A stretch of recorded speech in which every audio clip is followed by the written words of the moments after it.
Hi, this is Katie from Instructional Solutions, and this video is going to look at the best salutations to use for business letters and business email. So this image shows you from most formal to least formal for salutations for both letters and email. So the most formal is going to be dear, and then title, and then the last name and a colon. So dear Mr. Armani or dear Dr. Suez, colon. A little bit less formal would be dear plus the first name and then a colon. If you don't know the person's name, even though you should really try to find it, sometimes you can't. So you could say dear parent or dear principal. And this is also appropriate if you're sending it to a group of parents. You're sending the same letter to many different people. Less formal, again, would be dear Miss last name or Mr. last name and then a comma. This would be appropriate for business emails or business letters that are dealing with a personal topic, such as congratulations on a new baby or something like that. And now we're getting into the very informal areas. So hi John, comma would be really informal. Just the first name plus the comma is also quite informal.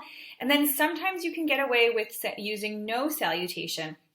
And this would be the absolute least formal situations in a business email where you still mention the person's name. You might say something like, that's a good idea, comma, John, period. Thanks for bringing that up. Something like that, where you still mention the person's name, but it's not in a salutation. So if you're really unsure, stick with the first one, dear, and then the title, the person's last name, and a colon. This signifies the most formality and the most respect. There's a few other considerations that you should think about when you're writing your business emails and business letters. You should only use a time-specific salutation if you are sure the person will read that.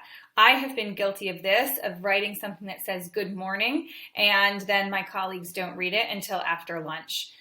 This is also particularly important to remember if you're dealing with people who work in different time zones or different parts of the world.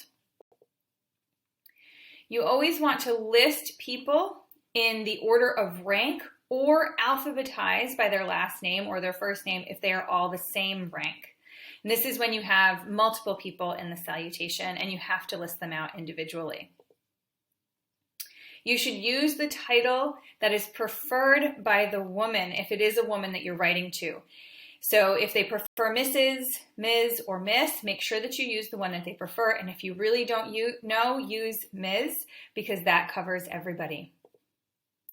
And always, always consider the relationship between you and the reader of your letter or email when you're choosing the salutation. You always want to be as formal or slightly more formal than the most senior person in the communication. If you have any other questions about business writing or our business writing courses, please go to instructionalsolutions.com.